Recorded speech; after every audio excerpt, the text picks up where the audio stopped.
Muy buenos días, hermanos y hermanas de Palmas Reales.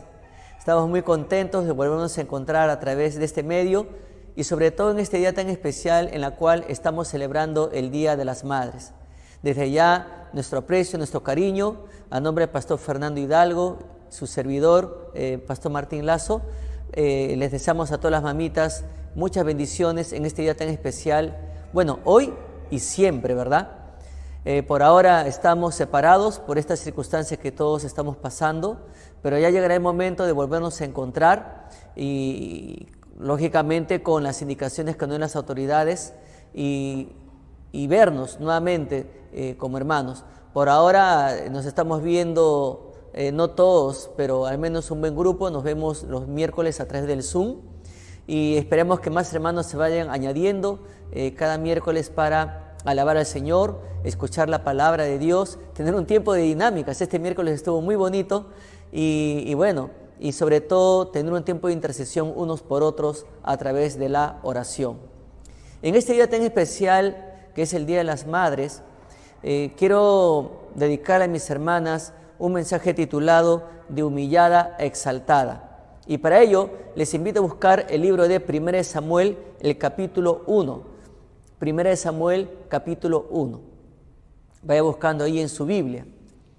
Y allí el libro de Samuel o 1 Samuel nos comparte la historia de una mujer que vivió en un contexto adverso, en un contexto muy triste, muy doloroso. Se trata de Ana y la Biblia nos presenta a Ana como la esposa de Elcana. Y la historia de Ana la podemos dividir en dos partes. La primera parte la podemos llamar una vida humillada y la segunda parte la podemos llamar una vida exaltada. Pues vamos a estudiar la primera parte y luego estudiaremos la segunda parte. La primera parte entonces le hemos llamado una vida humillada. Y en esta primera parte podemos observar que Ana era estéril y no podía tener hijos. Si usted observa en 1 Samuel capítulo 1, versículo 2, dice lo siguiente: y tenía él, o sea Elcana, dos mujeres. El nombre de una era Ana y el de la otra era Penina. Y Penina tenía hijos, mas Ana no los tenía. Bueno, Ana, por cierto, tiene un significado muy hermoso. Ana significa benéfica. También significa compasiva, también significa llena de gracia. Y este nombre Ana es un reto para toda mujer, para toda hija de Dios, porque toda hija de Dios debe estar llena de compasión, toda hija de Dios debe reflejar la gracia de Dios en toda circunstancia, sea en los momentos buenos, en los momentos de paz o en los momentos también de extrema turbulencia en la vida. Y acá vemos que en los tiempos del Antiguo Testamento una mujer estéril era considerada una fracasada. Eso es muy duro, ¿verdad? Pero también su esterilidad, o sea, el hecho de no poder tener hijos, era una vergüenza social para su esposo. Afectaba, entre comillas, la reputación del esposo. Los hijos, pues en ese contexto, eran una parte muy importante de la estructura económica de la sociedad. Eran una fuente de trabajo para la familia y tenían el deber de cuidar de sus padres cuando ya eran o llegasen a ser ancianos. Entonces, los hijos eran un apoyo importante. Dentro del contexto del Antiguo Testamento, la mayoría de las familias estaban abocadas a la agricultura, a la ganadería. Entonces, el hecho de tener más hijos era muy conveniente para un padre, porque en vez de contratar hombres para que trabajen para él y pagarle su salario, ya con los hijos no era necesario. Entonces, ellos contaban con los hijos para que le ayudasen en los campos, con los animales, etc. Dentro de las tareas también del hogar, dentro del contexto judío, la mujer solo se limitaba a atender al esposo o la casa. Se dedicaban a cocinar, ver el tema de la ropa, ¿no? Y solo eso. Entonces, para una madre era conveniente también tener hijas, ¿no? Para que le ayudaran en aquella labor. Al esposo se le permitía divorciarse de su esposa cuando ella no podía tener hijos. Pero en esta situación, Elcana, esposo de Ana, permaneció tierno y delicado a ella, a pesar pues de las críticas y de sus derechos que le daba la ley civil, porque él tenía derecho a divorciarse de Ana porque ella no le podía dar hijos. Como les mencioné hace un momento, esta primera parte que estamos viendo lleva como primer punto una vida humillada. Entonces vemos, ¿no? Que no solamente era cuestión de decir Ana no podía tener hijos. El hecho de no poder tener hijos le afectaba a ella como persona porque la veían como una fracasada, y también que ella era una vergüenza para su esposo, afectaba la reputación social de su esposo. Y peor aún, su esposo tenía todo el derecho de divorciarse de ella. En otras palabras, repudiarla. Podía repudiarla por no poder tener hijos. Y bueno, en segundo lugar, Ana vivía con una persona tóxica en su hogar. Y esta persona tóxica se llama Penina. Pues en el capítulo 1 de 1 Samuel, en el versículo 6 al 7, dice lo siguiente: y su rival la irritaba, enojándola y entristeciéndola, porque Jehová no le había concedido tener hijos. Así hacía cada año, cuando subía a la casa de Jehová, la irritaba así, por lo cual Ana lloraba y no comía.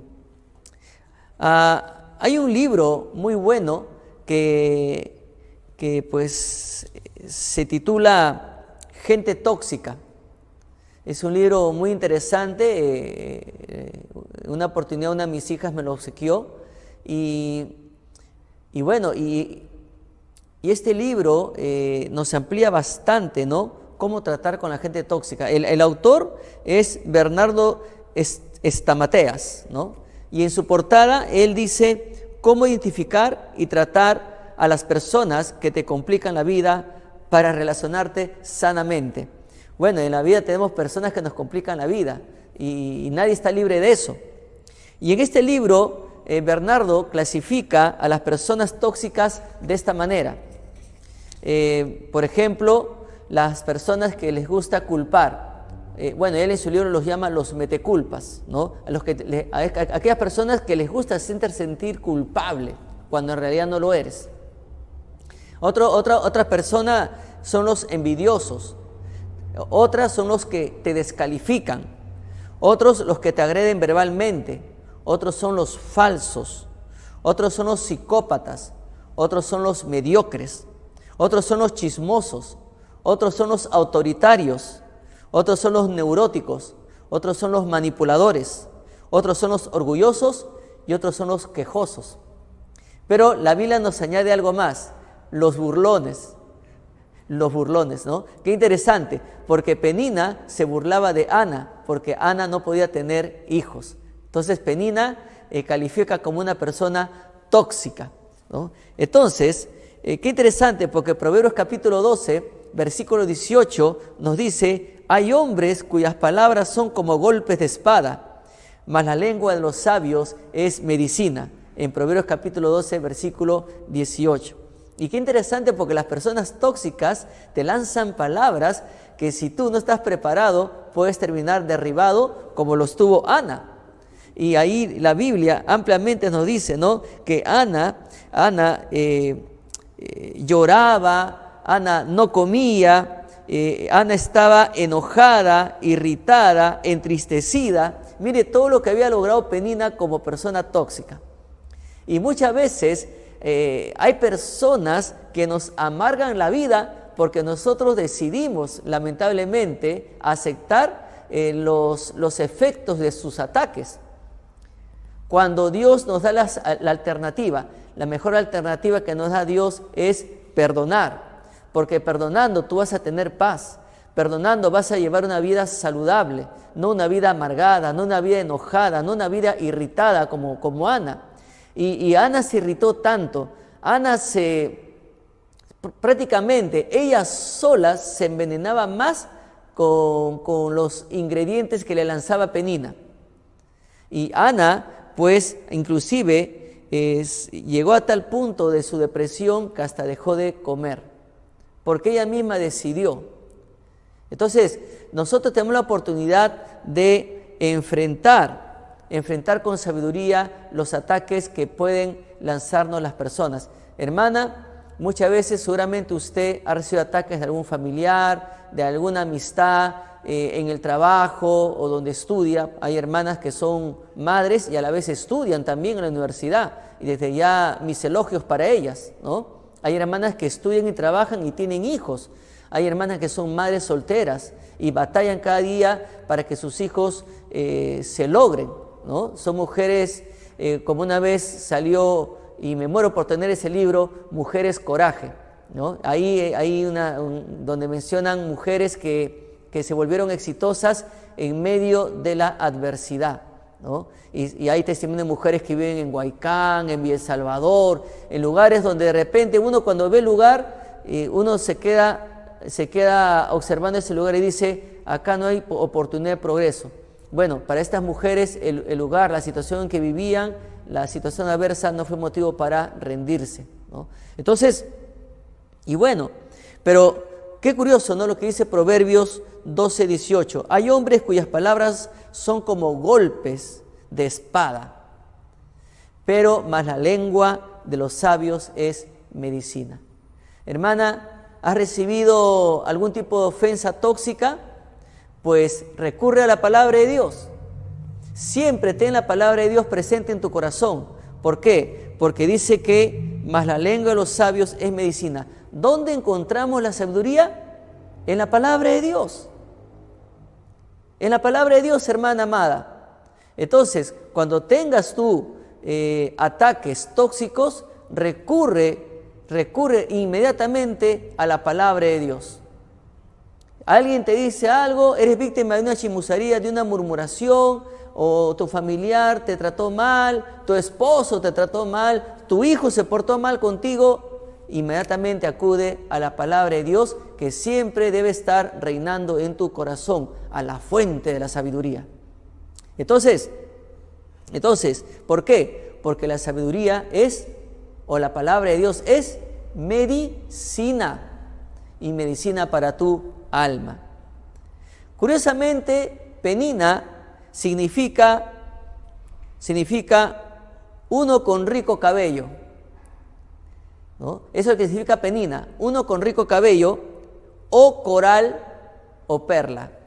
Probablemente su cabello de Penina era aperlado, ¿no? Y bueno, y se relaciona ahí. Pero resumiendo todo, como solemos decir acá en nuestro medio, Penina era una perlita, ¿no? Una perlita espesa, una perlita tóxica, ¿no? Nosotros cuando, en nuestro contexto, ¿no?, cuando nos referimos a una persona y queremos advertir a alguien, le decimos: ten cuidado porque esta hermana es una perlita, ¿no? Entonces ten cuidado, a veces se dice así, ¿verdad? O ten cuidado con tu tía que ha venido de visita porque es una perlita, ¿no? Ay, si te contara, cuidado con las murmuraciones, ¿ya? Pero es lo que usualmente se hace cuando nos referimos a una persona que es tóxica. Pero Penina, según la Biblia, se burlaba y se reía de Ana porque Ana no podía tener hijos. Penina irritaba a Ana. Penina causaba dolor a Ana porque la Biblia dice que Ana lloraba. Y Penina llevó a Ana a sumergirse en una gran depresión porque la Biblia dice que Ana dejó de comer, ¿no?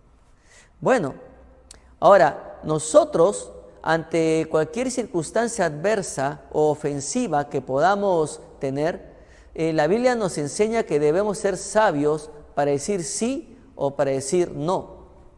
Nosotros vamos a recibir ofensas en cualquier momento. Entonces debemos ser sabios para reaccionar. Por eso que la Biblia dice en Mateo capítulo 5, versículo 37, dice: pero sea vuestro hablar sí, sí, no, no, porque lo que es más de esto, de mal procede. En Mateo capítulo 5, versículo 37. Le vuelvo a leer la cita. Pero sea vuestro hablar, sí, sí, no, no, porque lo que es más de esto, de mal procede, según Mateo capítulo 5, versículo 37.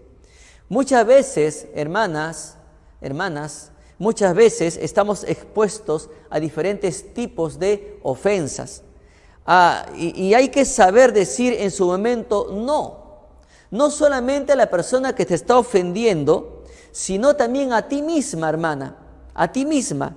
Porque mayormente somos nosotros los que nos hacemos más daño guardando en nuestro corazón la ofensa recibida. Entonces, cuando nosotros guardamos esa ofensa, entonces vamos a comenzar ¿a qué? A enojarnos, a irritarnos, ¿no? Vamos a entristecernos, vamos a llorar y vamos a dejar de comer. ¿Por qué? Porque nosotros hemos decidido alimentarnos de amargura, en vez de perdonar y dejar que Dios tome más bien las riendas de ese asunto, ¿no? Entonces, tenga mucho cuidado, hermana, tenga mucho cuidado cuando reciba ofensas. Si usted recibe ofensas, acuda al trono de la gracia para que alcance oportuno socorro. Lleve a los pies del Señor esas ofensas y cuéntele al Señor. Él es nuestro Padre y está atento a nuestras súplicas, a nuestras tristezas. Él está listo para recibir lo que nosotros descarguemos a sus pies. Entonces, usted cuando reciba una ofensa, llévelo al trono del Señor y usted viva en paz. Alguien escribió lo siguiente, qué interesante, y lo tomé también como ilustración de este libro, Gente Tóxica, pero dice lo siguiente: el sí y el no hablarán de ti mismo, de tus intereses y tus determinaciones. Un sí y un no, dicho sabiamente y a tiempo, te evitarán grandes dolores de cabeza. Interesante, ¿verdad? Cada sí y cada no que establezcas determinará una solución o un problema nuevo. Cada sí y cada no que pronuncies te hará mantenerte enfocado. Cuando usted reciba una ofensa, manténgase enfocado, porque nuestra vida tiene que estar enfocada en glorificar a Dios, en servir a Dios, en alimentarnos de Dios. Pero si uno se desenfoca y va a dejarse llevar por la ofensa, entonces uno va a estar pensando en eso y hasta puede llegar al punto de decir, tengo que hacer algo para vengarme de esta persona. Ya te desenfocaste. Entonces, tú no debes permitir que nada te desenfoque. Tú tienes que estar enfocada cada día en vivir para darle la gloria a Dios. ¿Qué es lo que busca Satanás? Atraer a las personas que te ofenden, que te irrites, que te enojes, ¿verdad? ¿Y eso qué significa? Que destruyas tú mismo tu comunión con Dios. O me vas a decir, hermana, que tú tienes paz y a la vez estás enojada, irritada, ¿verdad? Amargada con la persona que te ha ofendido. No, nadie tiene paz a no ser que uno, por convicción, haya perdonado a la otra persona. Entonces, por eso es importante. Jesús en la cruz, desfigurado, sangrante, ya sin fuerzas, soportando el odio y la humillación de los hombres, Él le dijo a su Padre, perdónalos porque no saben lo que hacen. Lleno de paz, dejando todo en las manos del Padre. Si Jesús lo hizo, hermano, hermana, usted y yo también somos retados a hacerlo. Entonces, alguien escribió en una oportunidad un proverbio y dijo lo siguiente: cuando hables, procura que tus palabras sean mejores que el silencio. Interesante, ¿no? Otra persona escribió lo siguiente: no te muevas por gusto, sino por convicción. Convicción no es un rito que se defiende a rajatabla, sino que es una verdad divina que se ha hecho raíz en tu vida. Claro, pues, nosotros debemos andar por convicción.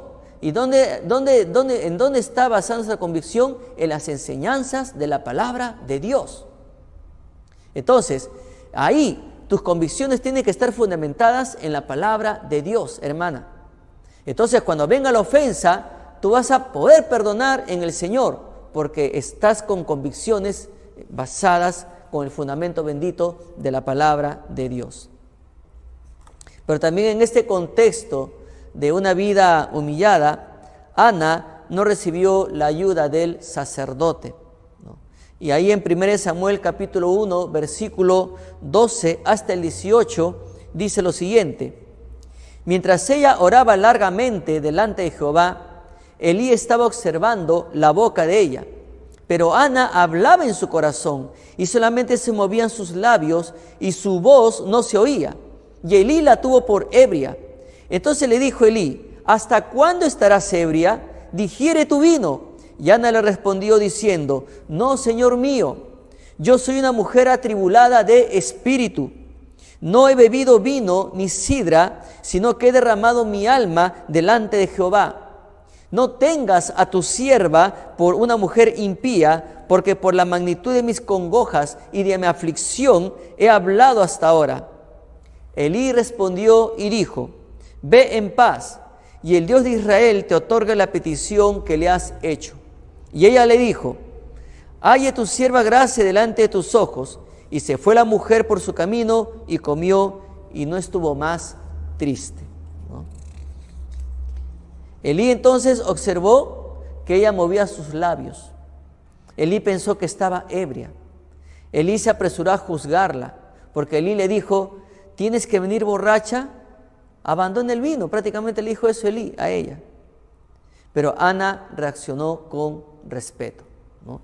Porque ahí ella con mucho respeto le dice: no tome a su sierva por impía, ¿no? Y le comienza a decir ella la razón de su dolor, ¿no?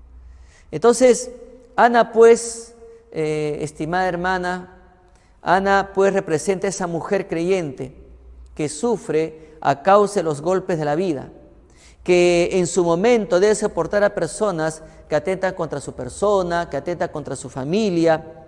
Es la que enfrenta el día a día buscando provisiones, ya sea para apoyar a su esposo en la economía, o porque tal vez ha sido abandonada por el esposo, o probablemente ha quedado viuda. Es la mujer que tiene que soportar y enfrentar humillaciones injustas, o es aquella que tiene que seguir adelante a pesar de las calificaciones equivocadas contra su persona. Y aún así, esta mujer no deja de adorar. Aún así, esta mujer no deja de alabar al Señor, que es su refugio, que es su consuelo, que es su fortaleza. Probablemente usted, hermana, está pasando por momentos de dificultades. Probablemente usted está recibiendo calificaciones falsas contra su persona. Probablemente usted está siendo humillada por su esposo. Probablemente usted está viviendo un tiempo de crisis. Pero déjeme decirle algo. Ana, en momentos adversos, no dejó de adorar al Señor, y es por eso que ella se fue a un lugar y ahí oró, y el sacerdote la vio de lejos, y aún el sacerdote la calificó mal, se apresuró a juzgarla y la tomó por ebria, por borracha, por impía. Sin embargo, él no se daba cuenta que esta mujer, al mover los labios, era porque ella estaba dejando a los pies del Señor todo su dolor, toda su carga, toda su amargura, toda su tristeza, toda su irritabilidad, todo su enojo, lo estaba poniendo a los pies del Señor, toda su impotencia, ¿verdad? ¿Cuántas veces te habrás sentido impotente, hermana? ¿Cuántas veces? Sin embargo, Ana nos enseña que en el momento más duro de la vida tenemos que postrarnos y dejárselo todo al Señor. Por eso es que la Biblia, en el Salmo 32:7, dice lo siguiente: tú eres mi refugio, me guardarás de la angustia, con cánticos de liberación me rodearás, Selah. ¿No? Pero también en el Salmo 62:2 dice lo siguiente: Él solamente es mi roca y mi salvación, es mi refugio, no resbalaré mucho. Qué importante es cuando una persona tiene presente que Dios es su refugio, que Dios es su consuelo. Y vaya, que el Señor Jesús, antes de dejar este mundo, antes de su ascensión, Él le dijo a sus discípulos que era importante que Él se vaya, porque si no, no vendría el gran Consolador. Y nosotros, los hijos de Dios, tu hermana y todos, todo hijo de Dios, en el momento pues que aceptó a Cristo, el Espíritu Santo, el gran Consolador, vino a morar en tu cuerpo.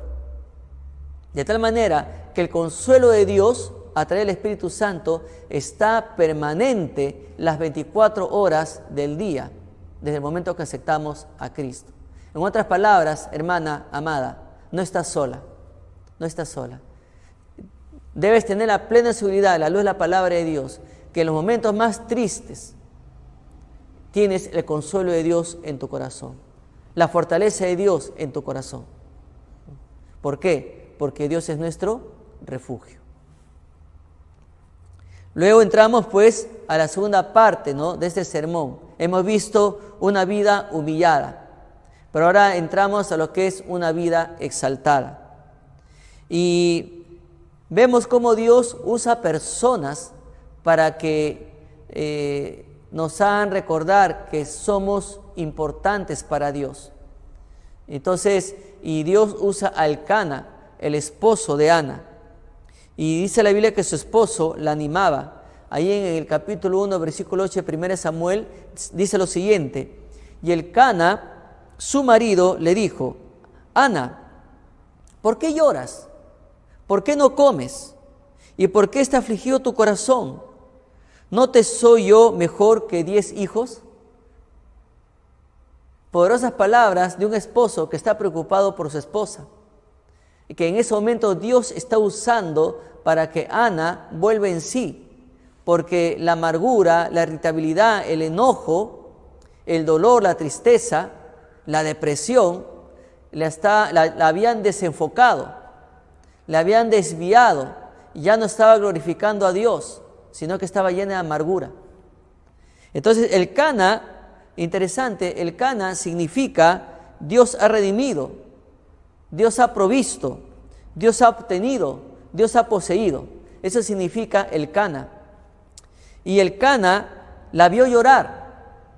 Elcana pues en este contexto representa pues a Dios viendo a su pueblo sufrir, pero en este caso también nos enseña que Dios está atento a nuestro dolor. Y Elcana la vio llorar. Elcana se preocupó por ella, por su esposa.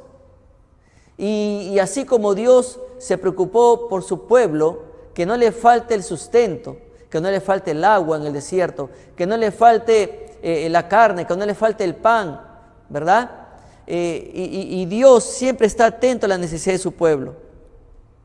Pero acá Elcana le pregunta: ¿por qué no comes? Luego le pregunta: ¿por qué estás desanimada?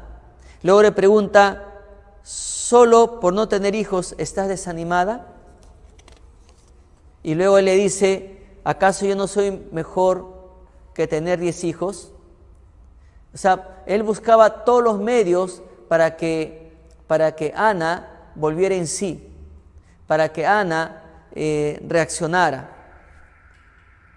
Luego Dios va a usar al sacerdote, después que él se dio cuenta que había juzgado mal a Ana, porque Elí, en el versículo 17 y 18 de 1 Samuel, le dice lo siguiente: Elí respondió y le dijo: ve en paz, y el Dios de Israel te otorgue la petición que le has hecho. Y ella dijo: halle tu sierva gracia delante de tus ojos. Y se fue la mujer por su camino y comió, y no estuvo más triste. Elí, una vez que se dio cuenta que se había equivocado, Elí le hace recordar que ella tiene un Dios poderoso, que ella tiene un Dios que sí la escucha, que sí la oye, como el salmista, que en muchos de los salmos dice: oye, oh Dios, mi clamor. Como Jesús, que le dijo a su Padre: gracias, Padre, porque tú siempre me oyes. Y Dios, sobre todo, hermana, está atento siempre a la voz de sus hijos, a la voz de sus hijas cuando claman a Él. Entonces, vemos pues cómo Dios usa a estas dos personas, a Elcana y a Elí, para que Ana pues pueda volver al Señor. ¿Por qué? Porque la tristeza había aplastado su corazón. Ella había permitido que los mensajes tóxicos la apartaran de su enfoque. Y su enfoque era glorificar a Dios. Pero también vemos que Dios la escuchó. Dios usó a Elcana, Dios usó a Elí, pero ahora Dios le escucha. Y vemos que Ana oró a Dios.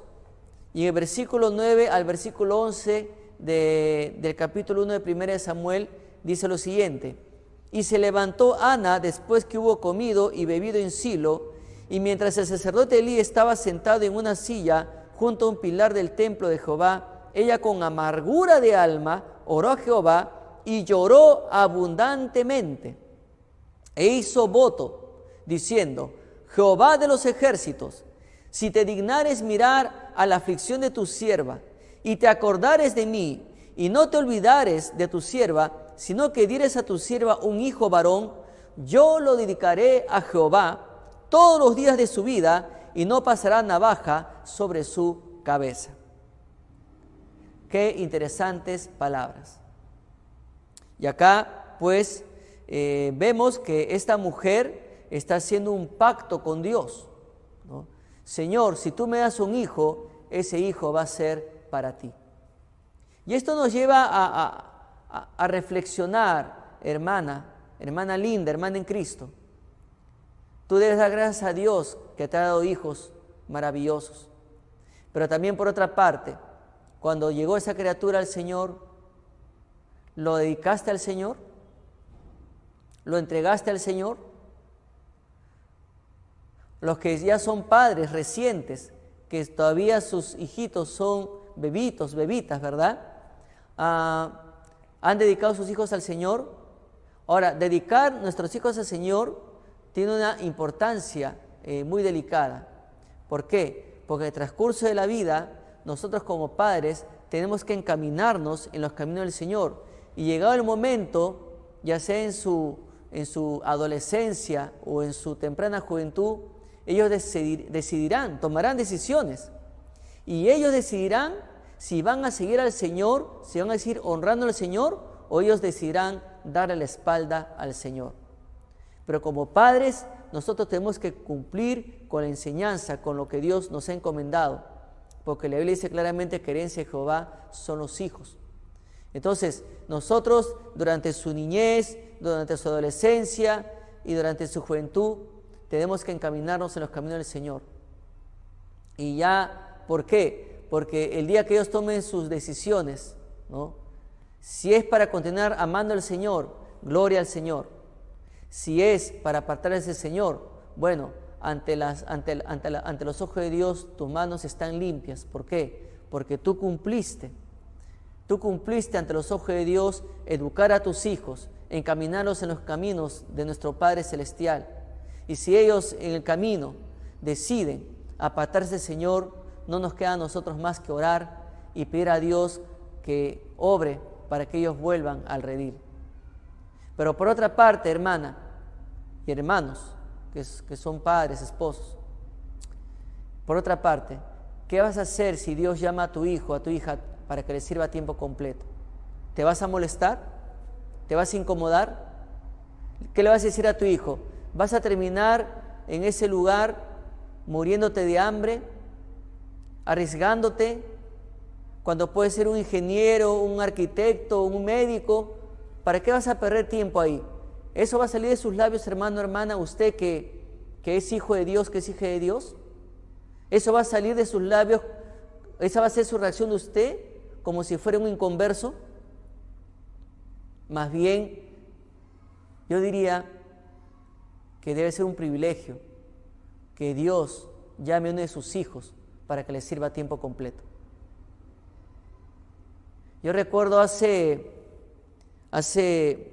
26 años atrás, una noche estuve viendo una película y no era una película cristiana, me llamó mucho la atención, pero se trataba de un hombre que vivía en el campo con su familia. Y siempre salía en escena un niño que andaba siempre al lado de su padre, acompañándolo en el campo, viendo cómo araba la tierra. Él también lo imitaba al papá, luego cómo atendía a los animales, ¿no? Y así. Y este niño iba creciendo, pero lo que ocurrió un día es que su abuelo le obsequió una Biblia. Y este niño en los ratos libres leía la Biblia y le comentaba a su papá y a su mamá lo que aprendía de la Biblia.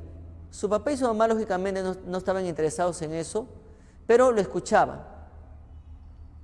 Pero llegado el momento, él le comenta a su abuelo, ¿no?, que le gustaría aprender más de la Biblia. Y su abuelo era pastor. Y su abuelo le comenzó a enseñar griego. De tal manera que el niño, cuando llegó a ser adolescente, conocía muy bien el griego, porque su abuelo le había enseñado el griego y le había enseñado muchos pasajes de la Biblia.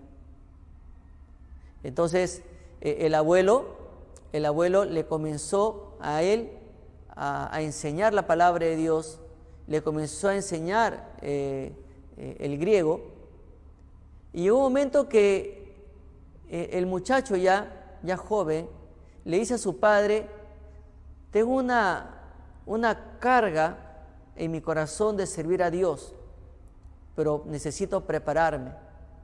Y mi abuelo me dice que sí hay lugares donde me pueden preparar y capacitar para ser en el futuro un ministro.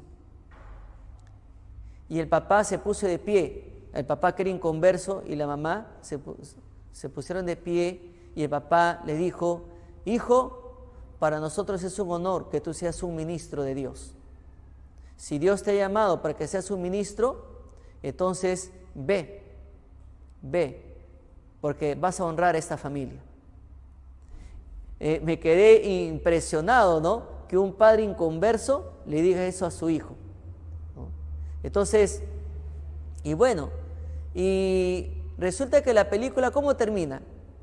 El papá se despide, lo abraza al hijo, le dice: hijo, Dios te ha llamado para hacer una gran obra, así que hazla, ¿no? Entonces, y él sube a un bus viejito, y al lado de él había un señor, y comienzan a conversar, y el señor le pregunta: ¿a dónde vas? A la ciudad. Ah, muy bien. ¿Y qué vas a hacer en la ciudad? Ah, voy a hacer una gran obra. Y ahí termina la película. A lo que yo apunto en este tiempo es que para un padre inconverso fue un honor que Dios haya llamado a su hijo para ser un ministro, y el padre entendió que Dios le iba a encomendar a su hijo una gran obra. Lo interesante es que muchos padres creyentes se incomodan y se fastidian cuando sus hijos le dicen que Dios los ha llamado al ministerio a tiempo completo, y hacen todo lo que pueden para que sus hijos desistan. Y lo más triste es que ellos están dispuestos a invertir dinero y a pagar miles de soles si es que deciden ser contadores, arquitectos, médicos, ingenieros, abogados. Pero si su hijo le dice: voy a prepararme para servir al Señor, los padres dicen: ya, págalo tú, porque yo no te voy a apoyar. Ve tú cómo sustentas tus estudios. En vez de sentirse honrados, en vez de sentirse felices de que un miembro de la familia haya sido llamado por Dios para que les sirva a tiempo completo. Espero que eso no sea su caso, hermano, hermana. Si un día Dios toca el corazón de su hijo, de su hija, para servir a Dios a tiempo completo, ese debe ser un día de fiesta, ese debe ser un día de algarabía, ese debe ser un día de regocijo. Yo le doy muchas gracias a Dios que mis hijas Angie y Paloma se estén preparando para servir al Señor a tiempo completo. Por ahí alguien de la familia había mencionado de que yo había obligado a mis hijas, que les había presionado, y mis hijas mismas me dijeron, porque yo les pregunté a mis hijas: hijas, yo les he obligado, yo les he presionado, y ellas se sorprendieron: no, papá, Tú no nos has presionado, tú no nos has obligado. A nosotras nos ha llamado el Señor. Y ellas fueron a hablar con esta persona y le aclararon que no fui yo ni mi esposa, que fue el Señor que las llamó. Y déjeme decirle que como padre, para mí es un gozo y es un honor que Dios haya puesto su mirada en mis hijas para que les sirvan a Él a tiempo completo. Y ahorita se están preparando en el seminario. Y yo me propuse no reaccionar como reaccionan otros padres, porque también yo experimenté eso. No le voy a negar a mis hijas, no les voy a entorpecer en su camino, no les voy a poner obstáculos. Al contrario, si Dios las ha llamado, entonces debe ser un honor para mí, un privilegio, un gozo, una fiesta de que mis hijas se estén preparando para servir al Señor a tiempo completo, y desde ya estoy orando para que los hombres de Dios que serán sus esposos sean hombres de Dios íntegros, verdaderos, trabajadores, laboriosos, que tengan un corazón totalmente entregado a Dios y que tengan una influencia poderosa en futuros nietos, para que ellos también sean siervos y siervas de Dios. Pero ¿qué hay de usted, hermana? ¿Qué hay de usted? Dios respondió su oración de esta mujer. Dios se acordó de su oración, porque en el versículo 19 dice: y levantándose de mañana, adoraron delante de Jehová, y volvieron y fueron a su casa en Ramá. Y Elcana se llegó a Ana, su mujer, y Jehová se acordó de ella. O sea, ella concibió. Entonces Ana dedicó su hijo al Señor.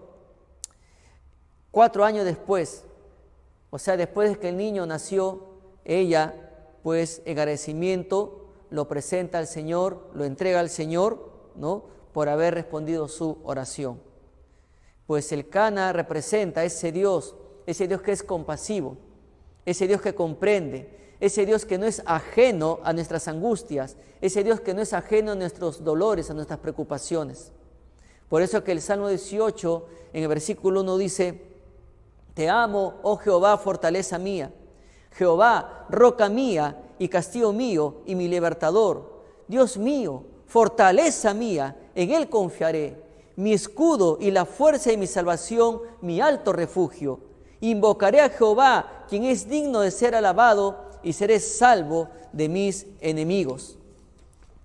El Salmo 27:1 dice lo siguiente: Jehová es mi luz y mi salvación, ¿de quién temeré? Jehová es la fortaleza de mi vida, ¿de quién he de atemorizarme? Y para terminar, el Salmo 28:7, que dice: Jehová es mi fortaleza y mi escudo, en Él confió mi corazón y fui ayudado, por lo que se gozó mi corazón y con mi cántico le alabaré. Hermanos y hermana, hemos visto en esta mañana pues el caso de Ana, una mujer, ¿no?, que vivió humillada porque después fue exaltada, ¿no?